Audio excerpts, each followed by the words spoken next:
আসসালামু আলাইকুম প্রিয় দর্শক, কেমন আছেন সবাই? আশা করছি সবাই খুব ভালো আছেন। আর আমার এই কমপ্লিট ভিপিএস সেটআপ টিউটোরিয়াল আপনাদের কাছে ভালো লাগছে আশা করি। তো আজকে আমাদের ভিপিএস সেটআপের চতুর্থ পর্ব। তো আজকে দেখাবো যে আমরা কিভাবে আমাদের ওয়েবুজো কন্ট্রোল প্যানেলে আমাদের ডোমেইনটা সেটআপ করতে পারি।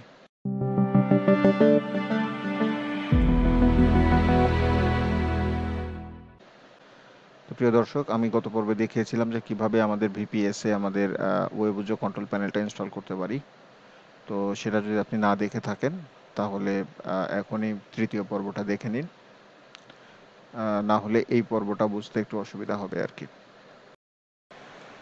আরও একটা বিষয়, আপনারা যদি ইতিমধ্যে এখনও ভিপিএস না কিনে থাকেন তাহলে আমাদের এই সিরিজের প্রথম পর্বটা দেখেন, তাহলে বুঝবেন যে কিভাবে অল্প খরচে আপনি একটা ভিপিএস প্ল্যান নিতে পারেন। এর ফলে আপনার এই প্র্যাকটিসটা সহজ হবে। এছাড়াও এই ভিডিওর নিচে ডেসক্রিপশানে এবং আমার ব্লগের প্রথম প্যারাতে আসলে সহজে সস্তায় ভিপিএস কেনার জন্য যে লিঙ্কটা দেওয়া আছে সেখান থেকে আপনি কিনতে পারেন। আপনাদের জন্য আরও একটা সুখবর, আমাদের বাংলাদেশেরই হোস্টিং প্রোভাইডার এক ভাই রিয়াজুল মাসুদ রিহাম ভাই, উনি আমাদের শিক্ষার্থীদের জন্য, মানে যারা দর্শক আপনারা যারা ভিপিএসের এই সিরিজটা দেখছেন তাদের প্র্যাকটিসের জন্য প্র্যাকটিস ভিপিএস দিতে আগ্রহী। তো আপনারা রিয়াজুল মাসুদ রিহাম ভাইয়ের সাথে যোগাযোগ করবেন। আর আমি এই ভিডিওর নিচে রিয়াজুল মাসুদ রিহাম ভাইয়ের প্রোফাইল ইউআরএলটা আপনাদের দিব। উনি হচ্ছে আইটি নাট হোস্টিং, এটা হচ্ছে ওনার হোস্টিং কোম্পানির নাম। তো এটার জন্য ওনার সাথে যোগাযোগ করে ওনার সাথে কথা বলে দেখতে পারেন। তো আমি হচ্ছে আমার ওয়েবুজো কন্ট্রোল প্যানেলে অলরেডি লগ ইন করে রাখছি। এটা হচ্ছে ওয়েবুজো প্যানেল। তো এখানে প্রথমে আমরা হচ্ছে ডোমেইনটাকে অ্যাড করব। তো ডোমেইনটা অ্যাড করার জন্য হচ্ছে অ্যাড ডোমেইন বাটন। তো অ্যাড ডোমেইন বাটনে গিয়ে আপনি আপনার ডোমেইন নেমটা এখানে দেবেন।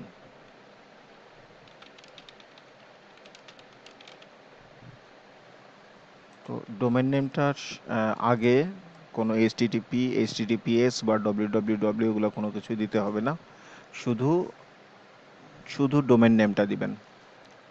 তো ডোমেইন নেমটা দিলেই এখানে সেই নামে একটা ফোল্ডার, আপনারা জানেন পাবলিক এইচটিএমএল এ হচ্ছে আমাদের সব ফাইলগুলো থাকে, পাবলিক এইচটিএমএল এর আন্ডারে সেই ডোমেইনের নামে একটা ফোল্ডার ক্রিয়েট হবে। সেই ফোল্ডারের ভিতরে আসলে এই ডোমেইনটার, এই ওয়েবসাইটের সব ডাটা থাকবে। তো আপনি চাইলে এটাকে এই পাবলিক এইচটিএমএল এর পরের এই অংশটুকু আপনি চাইলে এডিট করতে পারেন।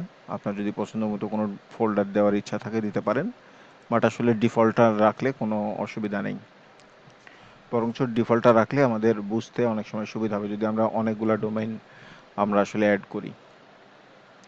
তো এরপরে হচ্ছে জাস্ট অ্যাড ডোমেইন, আমরা এটাকে যেভাবে আছে যেগুলো যা আছে ডিফল্ট সেগুলাই রাখবো। আর ইস্যু লেটস এনক্রিপ্ট সার্টিফিকেট, আসলে এটা আমরা এখন অন করব না, আমরা পরবর্তীতে দেখাবো যে কিভাবে আমরা ফ্রি এসএসএল আমাদের ডোমেনের সাথে অ্যাড করতে পারি। বাট এখন আমরা এটা টিক দিব না, এটা টিপ দিলে আমাদের সেটআপে প্রবলেম হবে। এবার পরে আমরা হচ্ছে অ্যাড ডোমেনে যাব। ডোমেনটা অ্যাড হয়ে গেলে এখানে আমাদের কনফার্মেশন একটা নোটিফিকেশান চলে আসবে।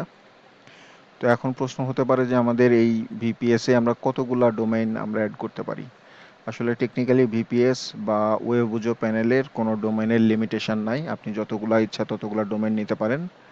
বাট একটা জিনিস যে আসলে আমাদের সার্ভারের ক্যাপাসিটি অনুযায়ী আসলে আমাদের ডোমেইন, আমাদের হয়তো সার্ভারের হয়তো 1 GB র্যাম, আপনি সেখানে 10টা ওয়েবসাইট এখানে হোস্ট করলেন, তাহলে এক একটা ওয়েবসাইট গড়ে কতটুকু করে র্যাম পাচ্ছে? মাত্র 100 মেগাবাইট করে। তো আসলে এটা আসলে কোনো স্ট্যান্ডার্ড রুল হইতে, মানে স্ট্যান্ডার্ড একটা কন্ডিশন, ভালো কন্ডিশনের জন্য আসলে এতগুলা ডোমেইন আসলে সেট আপ করা যাবে না। তো আপনার ওয়েবসাইটের ধরন অনুযায়ী, সেটা যদি অল্প কয়েকটা পেজের মাত্র ওয়েবসাইট হয় তাহলে একরকম, আপনার ট্রাফিক, ওয়েবসাইটের ডাটা, ডাটাবেস সাইজ, অনেক কিছুর উপর ভিত্তি করে আসলে নির্ভর করবে যে আপনার কতগুলো ডোমেইন আপনি অ্যাড করবেন। বাট টেকনিক্যালি আসলে কোনো লিমিটেশন নাই ডোমেইন অ্যাড করার। তো আমরা ডোমেইনটা অ্যাড করে ফেলছি। তো এখন প্রশ্ন হচ্ছে যে আমরা যদি ডোমেইনটাকে কোনো ডোমেইন ভুল করি, যদি আমরা কোনো ডোমেইন মুছে দিতে চাই তাহলে কি? তাহলে হচ্ছে এই যে ম্যানেজ ডোমেইন থেকে আপনি চাইলে এটাকে এডিট করতে পারেন, এটাকে মুছতে পারেন, যা ইচ্ছা তাই করতে পারেন। বাট প্রথম ডোমেইনটা কিন্তু হচ্ছে আমাদের এই ওয়েবসাইট, মানে আমাদের এই ওয়েবুজো প্যানেলের নিজের ডোমেইন, সুতরাং এটাকে মুছবেন না। এটাকে মুছলে এখানে অ্যাক্সেসে প্রবলেম হতে পারে।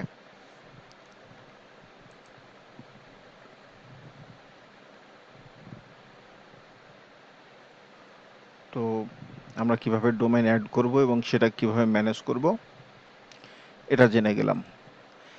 এরপরে হচ্ছে যে আসলে আপনার ডোমেইন এখানে অ্যাড করলেন, বাট আপনার ডোমেইনে কেউ যদি মানে ভিজিট করতে চায়, তাহলে এই আমাদের এই সার্ভারকেই পাবে কিভাবে আপনার ডোমেইন? তো আসলে সরাসরি পাওয়ার কোনো উপায় নাই, অবশ্যই ডোমেইন এবং সার্ভারকে কানেক্ট করতে হবে। তো এটাকে পয়েন্ট করা বলে, মানে ডোমেইনকে সার্ভারের দিকে পয়েন্ট করতে হবে। তো এবার চলেন আমরা দেখি যে কিভাবে আমাদের ডোমেইনকে আমরা সার্ভারের দিকে পয়েন্ট করতে পারি। তো এটার জন্য আছে হচ্ছে ডিএনএস জোন সেটিংস। আমরা ডিএনএস জোন সেটিংসে যাব।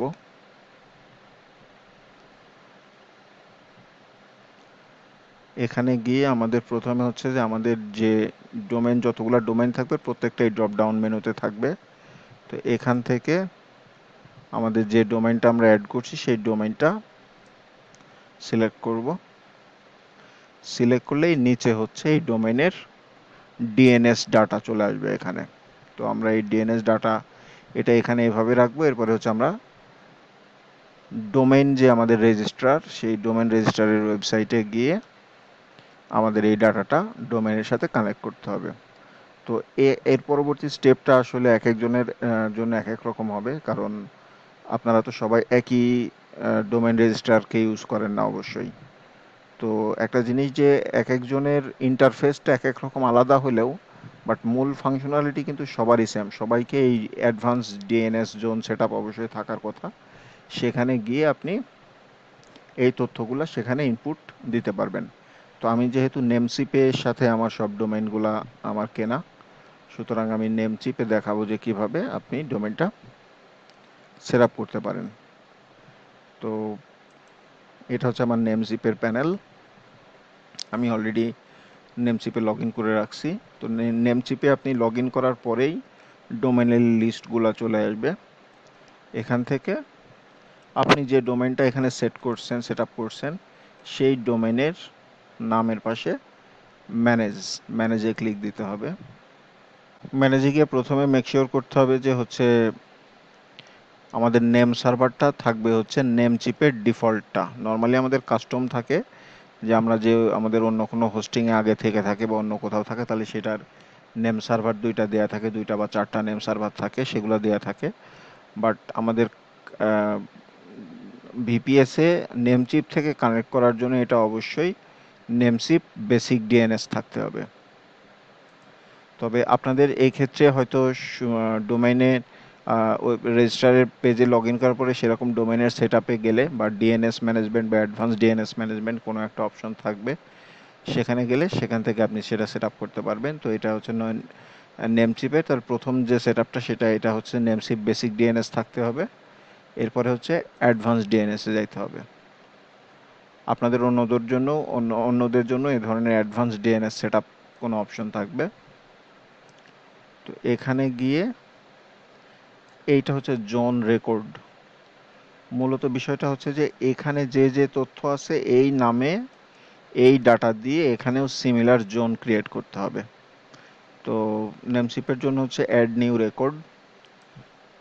এই রেকর্ডের বিভিন্ন টাইপ আছে, A record, A record, C A record, C name record, text record, এগুলোর এক একটা এক এক রকম কাজ। বাট মূল যে জিনিসটা, শুধুমাত্র যদি আমরা এই এ রেকর্ডটা যদি একটা রেকর্ড যদি ক্রিয়েট করি আমাদের যে আইপি, সেই আইপি দিয়ে, তাহলেই কিন্তু আমাদের ওয়েবসাইট আমাদের সার্ভারে কানেক্ট হয়ে যাবে।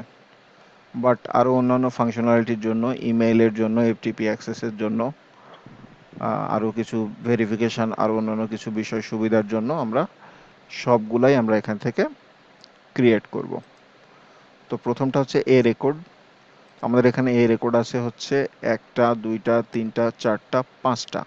তাহলে আমরা 5টা এ রেকর্ড আমরা অ্যাড করে নিই।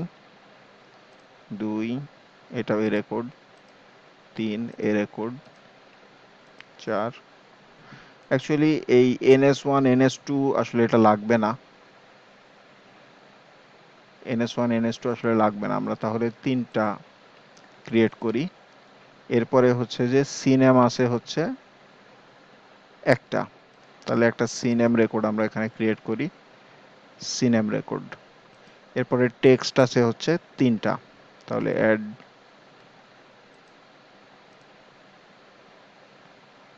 Text record, text record.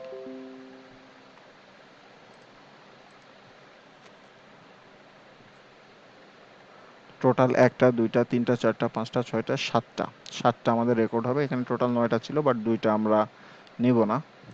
এটাকে আমি আমার কাজের সুবিধার জন্য আলাদা একটা উইন্ডোতে নিয়ে নিলাম। এরপরে হচ্ছে যে এ রেকর্ড হোস্ট। হোস্ট হচ্ছে শুরু থেকে এই ডটের আগ পর্যন্ত। এইটা ভ্যালু হচ্ছে এইটা,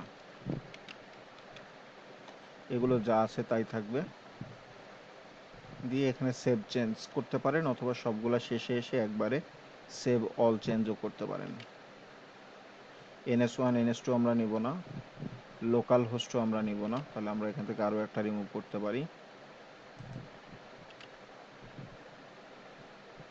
এরপর হচ্ছে সিনেম, তাহলে এইটা এই ডটের আগ পর্যন্ত। এ রেকর্ড আছে একটা, ওটা আমরা অ্যাড করতেছি। এরপরে এটার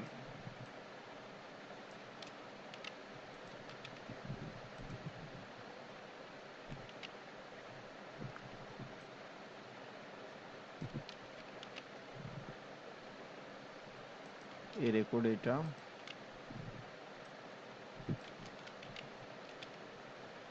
এই ডটগুলো শেষের ডটগুলো নেবেন না। টেক্সট রেকর্ড,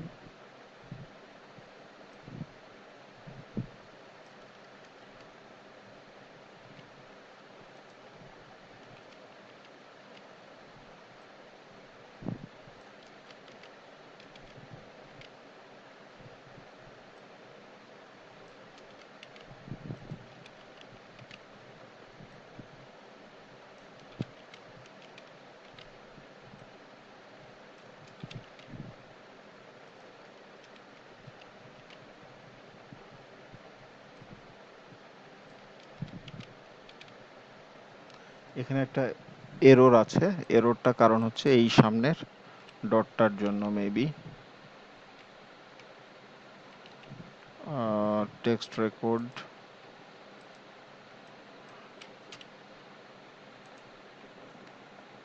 সামনের @রেটটাও আমরা কেটে দিলাম। দেওয়ার পরে আমরা সেভ অল চেঞ্জেস,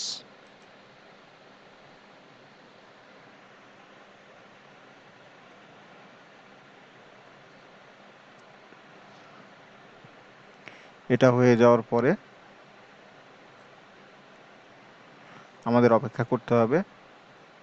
এটা হচ্ছে DNS সার্ভারগুলোতে আমাদের এই যে ডোমেইন, সেই ডোমেইনের জন্য আমাদের এই আইপিটা আপডেট হয়ে যেতে হবে। তো এটা সাধারণত সময় 24 ঘন্টা পর্যন্ত সময় নিতে পারে।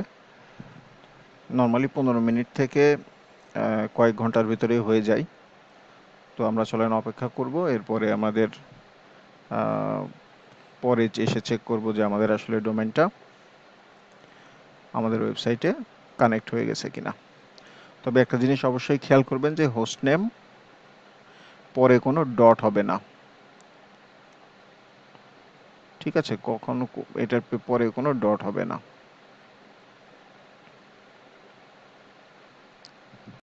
তো চলেন দেখা যাক আমাদের ডোমেইনটা ঠিকমতো কানেক্ট হয়েছে কিনা। আসলে এই স্টেপে আমরা বুঝতে পারবো যে আমাদের ডোমেইনটা ঠিকমতো আমাদের সার্ভারের সাথে লিংক হয়েছে কিনা। এটার জন্য আমার ডোমেইনটাতে আমি যাই।